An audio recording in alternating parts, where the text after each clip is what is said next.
When President Ramaphosa delivered the eulogy at the funeral of music great Joseph Shabalala, he called him a legend who should be remembered. Shabalala was the founder and the leader of the Ladysmith Black Mambazo ensemble.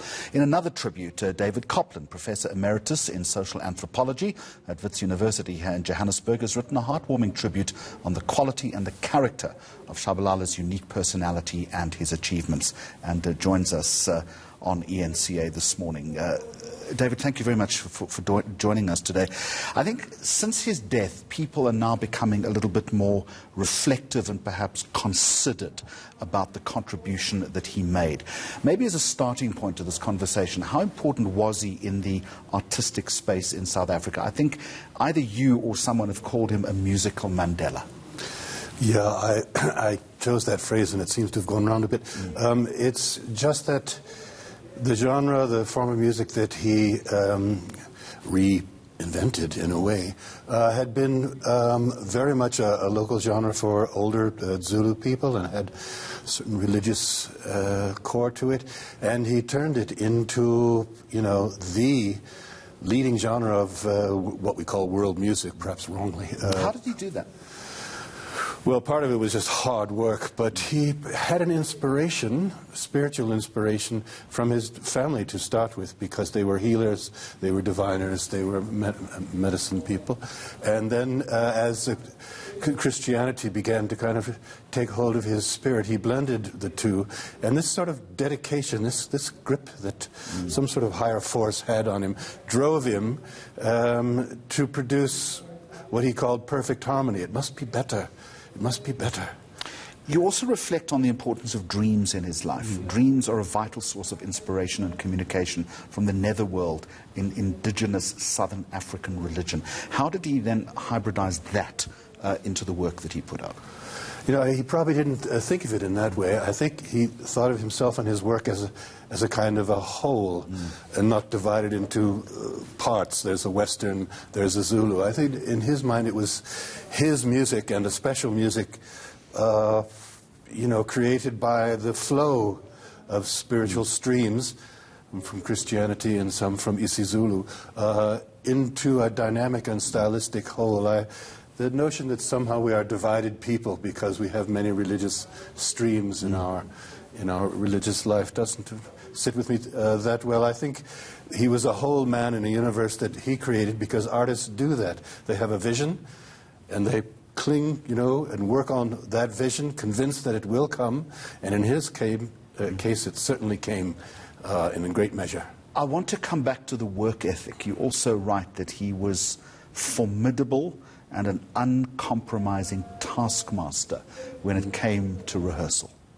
Well, just that he didn't see this as a hobby, all right, as something that the guys would do in the hostel or on the rooftops in the It was way beyond that. It was a calling. It was the very essence of his life. Plus, he was, a very savvy person. He realized he could go somewhere with this. We mustn't sort of take his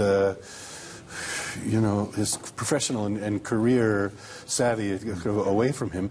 He saw what could be done with this, or he believed what could be done with this. And the reason I kind of mentioned that is that there were a number of members earlier in the band who resigned from the band saying, I can't do this. This is too hard. This is supposed to be a recreation. This is like soccer on Saturday. This is not, supposed to be this kind of thing. But he had family members, and he had his other family members from the Mazibukos, and their kinship strength, which is part of the religion of kinship, just kept them together. And then their success, which was massive in South Africa before he ever met Paul Simon.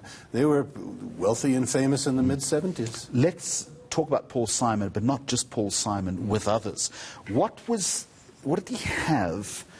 What was the ability that he possessed that enabled him to collaborate with this astonishing array of people? Dolly Parton? Yes, extraordinary. But the music industry will do this, selling records. But he was a professional, and he was all right with it. But he had built bridges to the wider musical world. Every local band with a local style wants to make it big in the world in some way, and maybe they want to do rock music.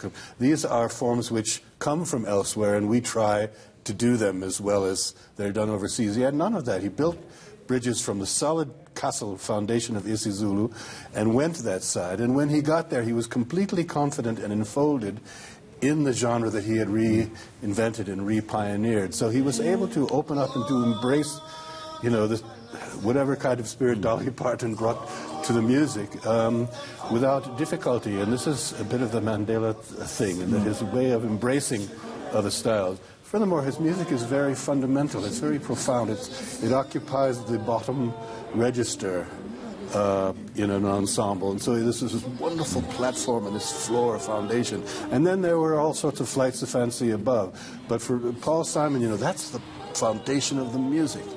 Just a final question.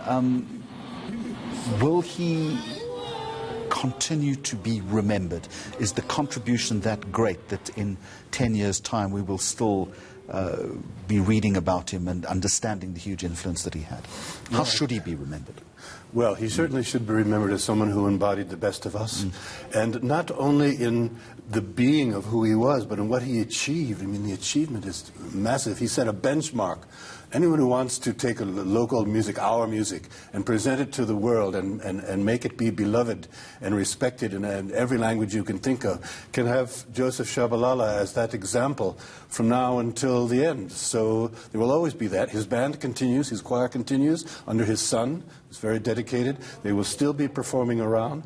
Now, it is something that is to some extent for us, for the isiZulu culture. But the standard that he set and the impression that he made and the person that he was. Do you know, when I first met him, he didn't speak English. He learned to do so during his travels with his band so that he could give, you know, good interviews. He was a fully adult man and incredibly busy, and yet he managed to do this, and he was delightful when he got to English, became an honorary professor at Natal and all those things. It's awesome. Thank you so much for sharing that with us. It's important and a massive contribution to South African music, as you say. David Cochran, thank you.